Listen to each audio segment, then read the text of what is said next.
And I'm so thankful for the grace and understanding they've given Mommy when I haven't been home as much as normal. So, thank you.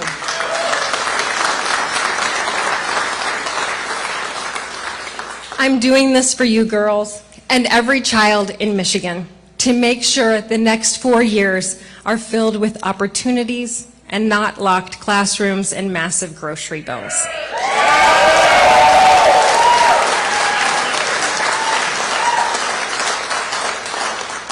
And I want to thank my wonderful husband, Aaron.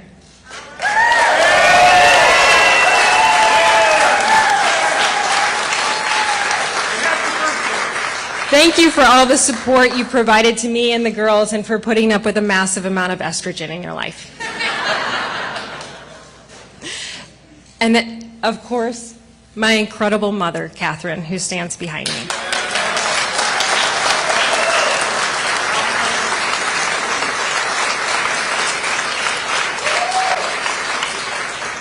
This woman stepped in at one of the most difficult times in her life and selflessly helped me with anything I needed.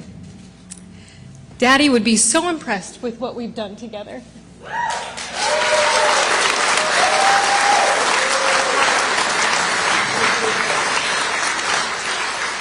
We really expected him to be here, but he just had to get to heaven a little early to storm it for us. So, thanks, Dad.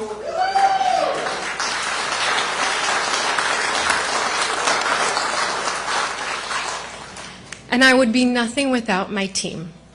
My team is absolutely the most incredible group of people. And it's people all through here, and it's my core group, and it's filled with the most amazing personalities that mesh together in the most beautiful way. And it's not perfect, because perfect can be the enemy of good, and it's really good. So we are a really good team. And the best part about our team is that when I'm having a day where I'm like, oh, everything is so hard, they lift me up. And when I'm having a day when I walk out in a stupid outfit, they go, no. And they are not afraid to say that. So we have a very good team, and I'm very grateful.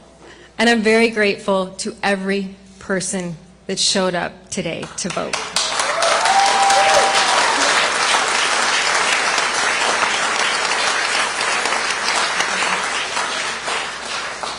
Thank you. Thank you, thank you, thank you from the bottom of my heart. Thank you. Tudor, Michigan's comeback starts now. Here we are, everybody!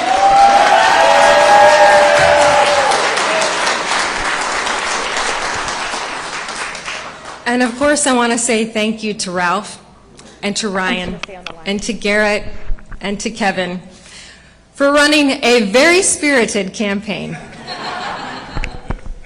They did a nice job. And to Perry and Michael and James, too.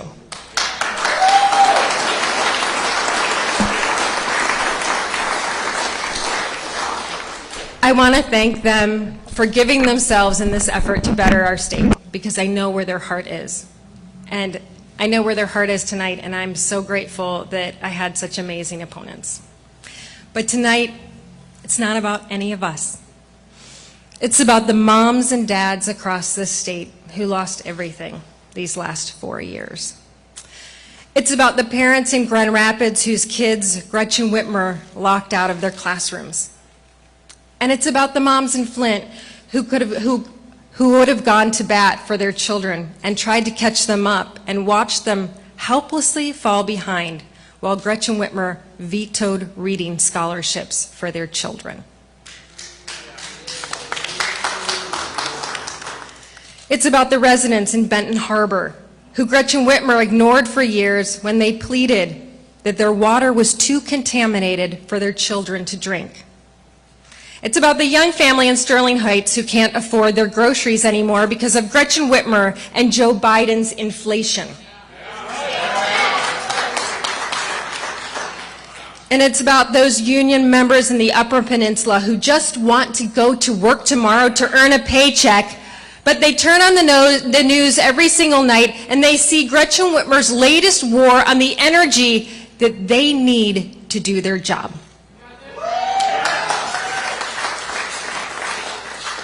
It's about every person from Traverse City to Monroe, from Alpena to St. Joe, who filled up the gas tank this morning and wondered how they're going to pay the rest of their bills by the end of the week. The truth is, this upcoming campaign, the next 4 years, they're not about Gretchen Whitmer, and they're not about Tudor Dixon. They're about all of you. They're about how, together, we can rebuild our state. Tonight, I am so grateful for your support. I'm grateful for the support of families across Michigan who've had enough and just can't afford one more blow. But our work isn't finished. My friends, we are just getting started, and I hear it's going to be a rough ride. But Michigan is the birthplace of American ingenuity. After all, we put the world on wheels.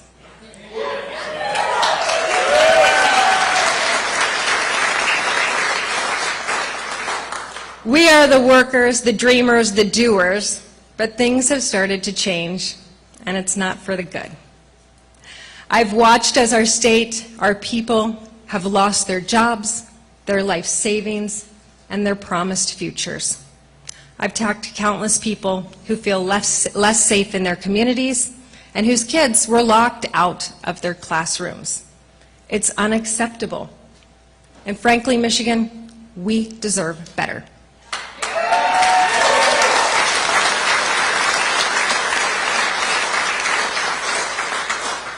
Our state is at a crossroads, and we've made an important decision. We need to know who we want to be, and I think the people in this room know. The battle lines in this race couldn't be any clearer. This is going to be an epic battle between a conservative businesswoman and mother and a far-left birthing parent and career politician.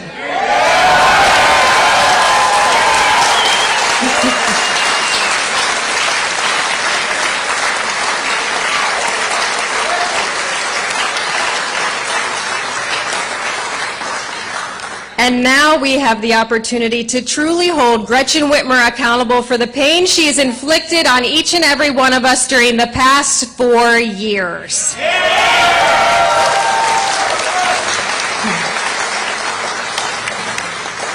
This is personal for me, and I know it's personal for you too.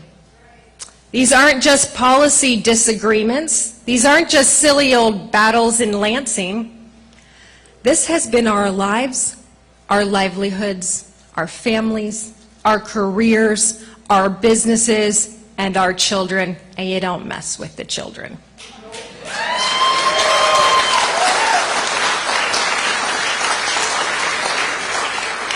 Gretchen Whitmer's policies aren't just far left, they're extremely expensive, and worse, they're deadly. They're destroying our children.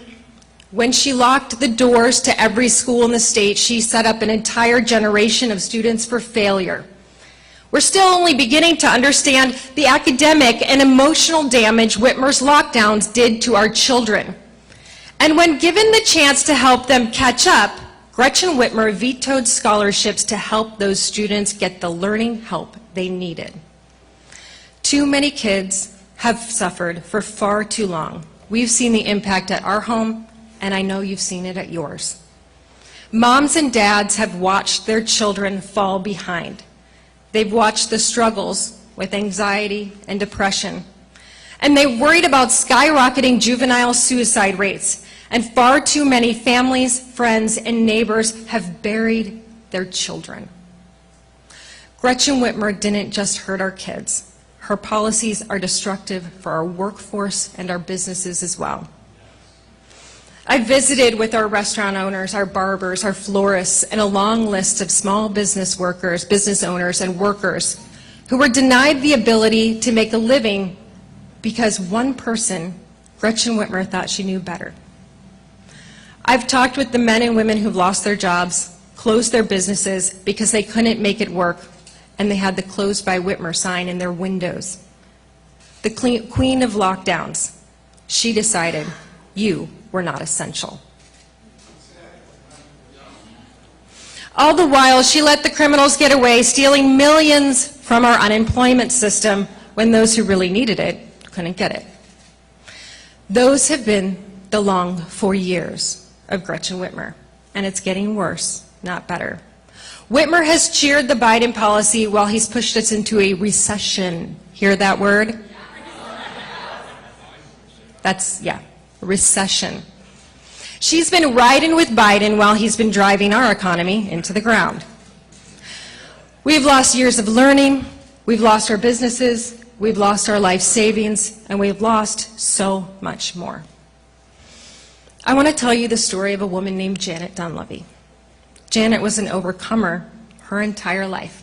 She was born in 1927, and tragedy struck her young life 2 years later when her father took his own life. Janet was raised by a strong single mother with a teaching degree, which was a rarity for that time. Janet went on to become an accomplished pianist and eventually attended college herself and followed in her mother's footsteps, getting a degree in education. She married after college and raised 3 incredibly wonderful and beautiful daughters. She was a dedicated mother, an amazing kindergarten teacher. But when she was in her early 50s, she was diagnosed with ovarian cancer and told she just had months to live through that. But she overcame it.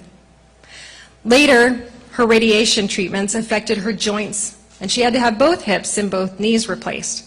But she overcame it. Janet fiercely loved her family, and in her mid-50s, her beloved mother had a stroke and spent the rest of her days in a nursing home. Despite the fact that her mother's memory never recovered, Janet visited her every single day. And she was there until the very end, as we should be. Janet's husband was diagnosed with terminal cancer in their 70s, and she was by his side until he went to his eternal home, as we should be. Janet was quite simply obsessed with her family. She called them every day when they were apart. She shared their joy over weddings and new babies and their sorrow over sicknesses and pain. Janet was a very best friend to her granddaughter, and I know this because she was my grandmother. And she taught me to be an overcomer, but I couldn't tell her that at the end of her life because my grandmother was locked in a nursing home. A nursing home locked down by Gretchen Whitmer. All of those years serving and loving us so well ended alone. So I make this promise tonight, no one in this state will be locked away from their loved ones ever again.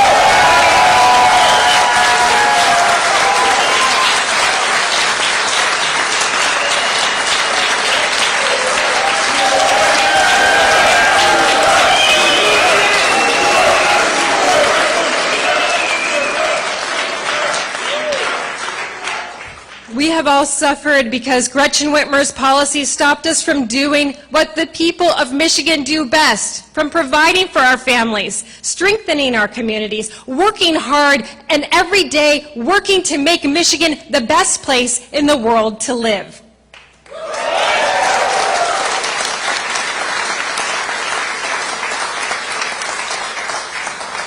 Friends, we can get there again. We just need a governor with the plan, the vision, and the leadership to get us there.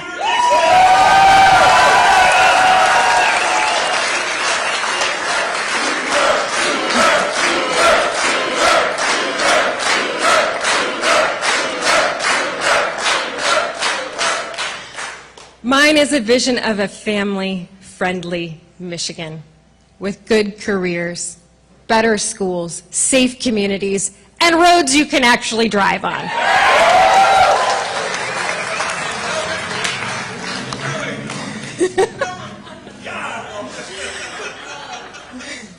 Gretchen Whitmer locked our kids out of their schools, and then she taught the poisonous critical race theory and radical gender theory once they were allowed back in.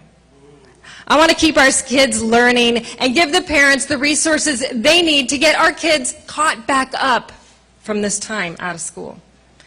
Gretchen Whitmer wants to shut down pipelines and tried to raise our gas tax. Remember that? Yeah. How would that go over now? I mean, it is an election year, don't forget. I think you should be able to fill the tank without skipping a meal. Gretchen Whitmer thinks you'll forget she failed spectacularly and didn't fix the, what was it? Damn roads. That's right, that's right. I think you shouldn't have to dodge a pothole every single day. I've now had multiple flat tires, which my mother completely reminds me of every single day, and one cracked wheel. How does that happen? And when I went, they actually said, you're the third cracked wheel this month. It's the potholes. I'm like, I'm using that. Gretchen Whitmer embraces the spirit of defund the police. And now Michigan is experiencing an increase in violent crime at double the national average. I think we should be able to walk the streets of our cities without fearing for our safety.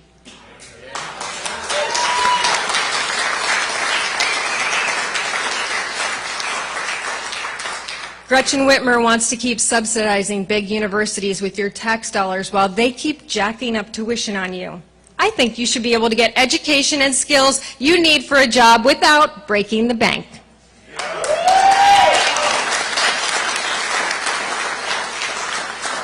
Speaking of breaking the bank, Gretchen Whitmer's driven grocery prices through the roof. Bacon's up 25%. I mean, come on. Bacon?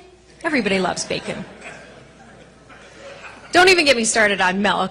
We all love milk, too. And that's just for groceries you can actually find on the shelf. I don't know if you've heard this story about baby formula. Some of those folks back there might want to cover it because we still can't get it.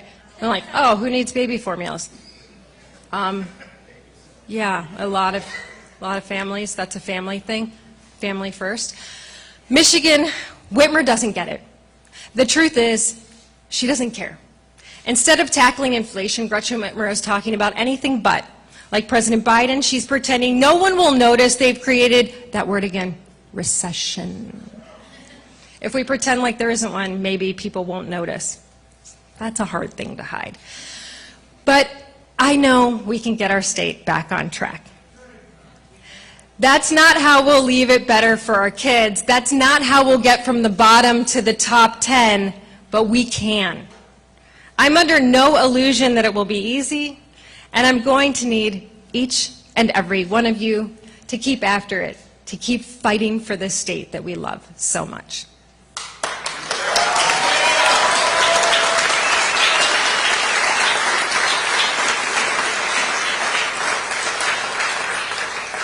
And after more than a year of doing this, I know you're in it with me.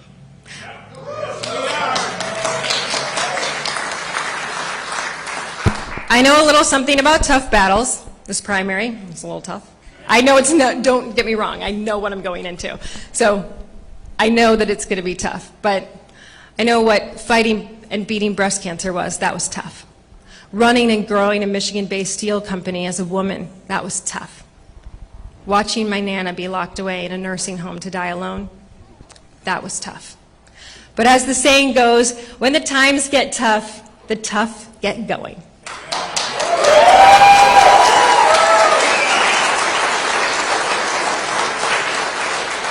I am tough, my friends, and I am just getting going.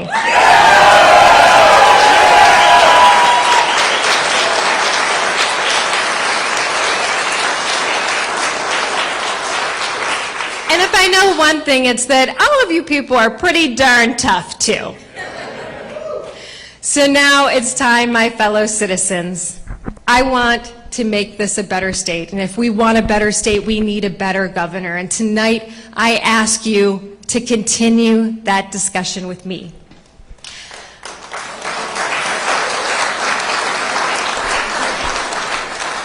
I'll be interviewing for the job in the state in the days and the weeks ahead. We don't need any more half-hearted promises from lifelong politicians. We need someone focused on our moms, on our dads, on our children, and on our future. I'm grateful for your support tonight.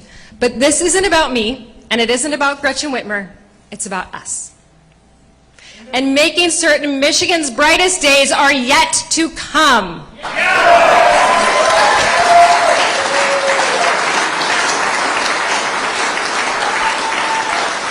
God bless you, and thank you so much. Thank you, everyone.